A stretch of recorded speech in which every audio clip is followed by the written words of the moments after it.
Okay, so we're going to do a walkthrough of the Vassal mod interface, and then we're going to go into building and saving your squad. So I'm going to go ahead.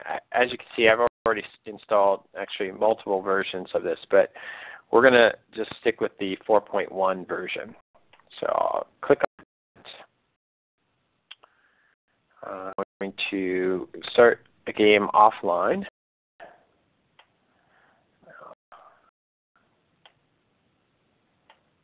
And then I'm going to go with the blank 3 by black, 3 by 3.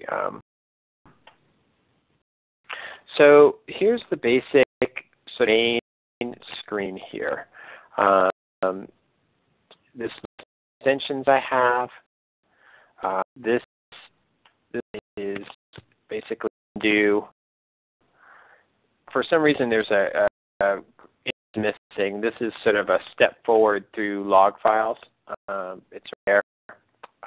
This shows or hides your server controls.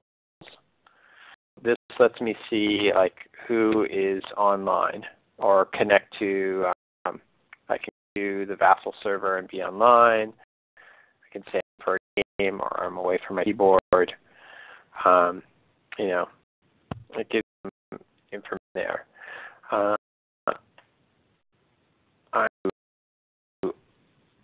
Now, when I hit this button, most of the time, my map actually ends up covering the whole screen. So, see, yep, I'm going to shrink it down a little bit and move it down so I can also see the main window.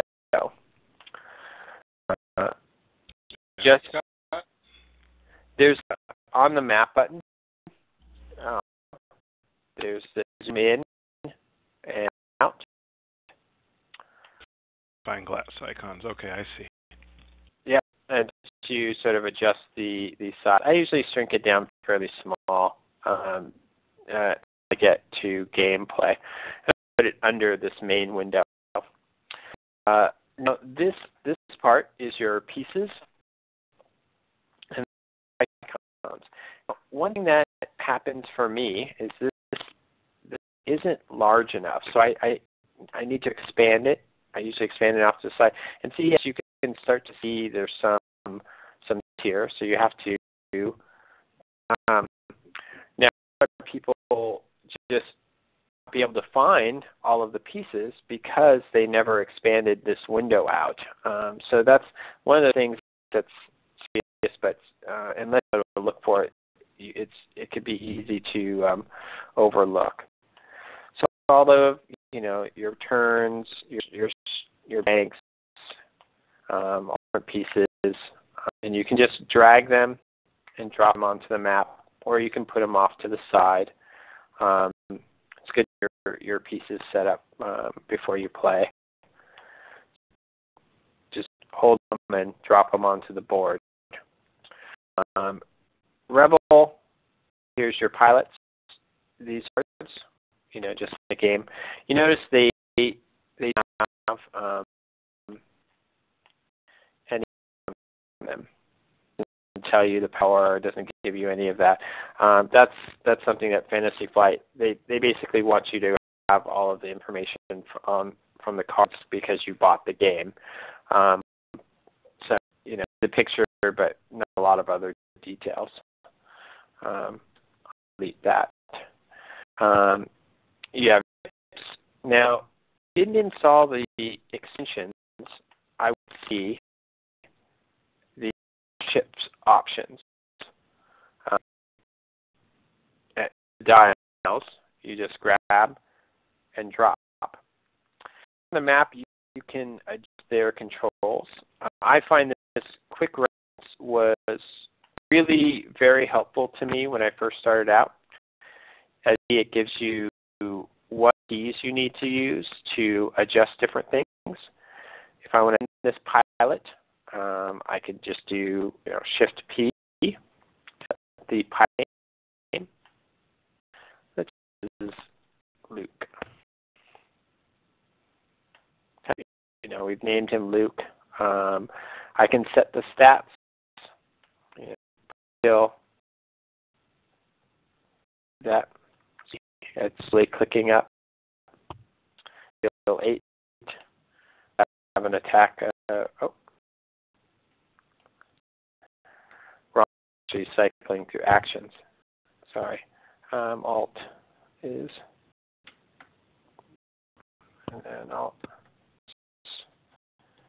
3. See now.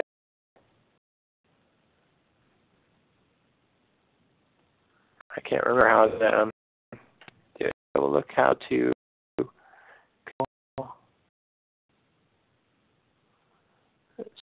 change their stats.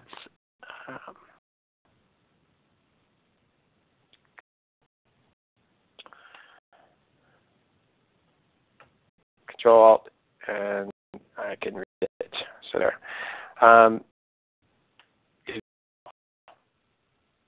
So if you start this here, it starts getting a legal action that you get. You're not supposed to adjust your dials while it's on the map. Instead, you do that in your hand, and that is this. I'm going to put a dial in my hand. And now, if you want to adjust the dial, but you won't see the illegal action happening. See it cycling through the different maneuvers that I can do. Now, the other thing is you want to, like in the real game, you want to be able to reveal or hide your dial. Why is it important to do it in your hand? To do moves in their hand, or to to your maneuver. It's fill up the log file with these illegal texts. Also, you can see if you notice this little ship icon on there. So put this on the. I see it as this. Opponent's just going to see a little icon in this circle, so it's hidden.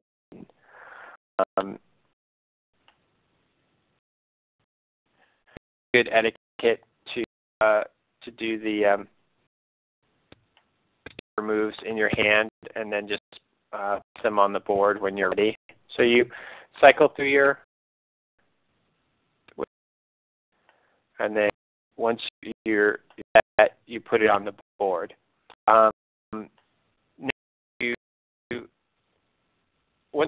If I try to adjust, it creates this thing. I know you, and I just changed your move.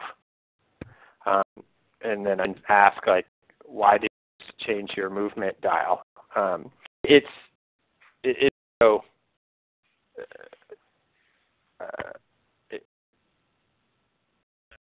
Just making sure that once your movement dial's on the map, that your movement's not being changed, and if it alerts your opponent. Yeah, really the big thing there. There's a ruler, like that. Now you can rotate your ship. The arrow keys. You can use your firing arc.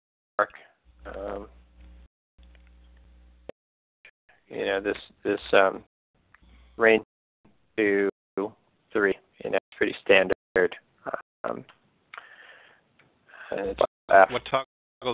What controls up firing arc? Control F brings up firing arc, and then Control F brings up your target lock. That gives you 360, and what the ranges are for those. They're kind of the basics for those. Then you have your upgrades, seconds, talents,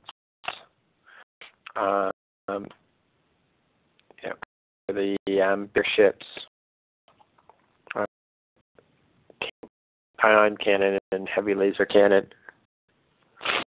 Sensors, that's interesting. There's nothing there. So all the different upgrade cards as well.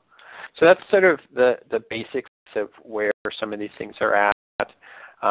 It's, shields, all shields, and your shield tokens. Target lock, I have all copy. Its color, and I'll select both of them. I will put a L for both of them. A target lock that I have saved for Luke. So you can put to him, and then this one to whatever enemy ship that he's locked onto. Stress tokens, you can just put this to your guys. This also has this, so I rarely use the stress token. You just, it's kind of follows the ship around. It's just shift S. Okay, and how do you change the color on the target locks? C. And this quick reference shortcut, it tells you everything. So there's the ships, you have shortcuts, you have sheet shortcuts, it gives you action, bomb tokens, it has all the information. That's nice. This little quick reference be really helpful. So when in doubt, then look at that, and then after a while, it'll be so sure. Let's see. And these are sort of mission tokens. The satellites, the tracking, the bound. I don't write around with that too much. The basics. Now, I'm going to just sort of clear all of this.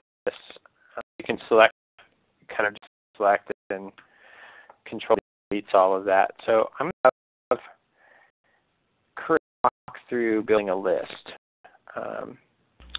Pause the video here, Scott, because we're at about the 13-minute mark, and this is a good orientation. And then in the next video, I'll build quad. Okay.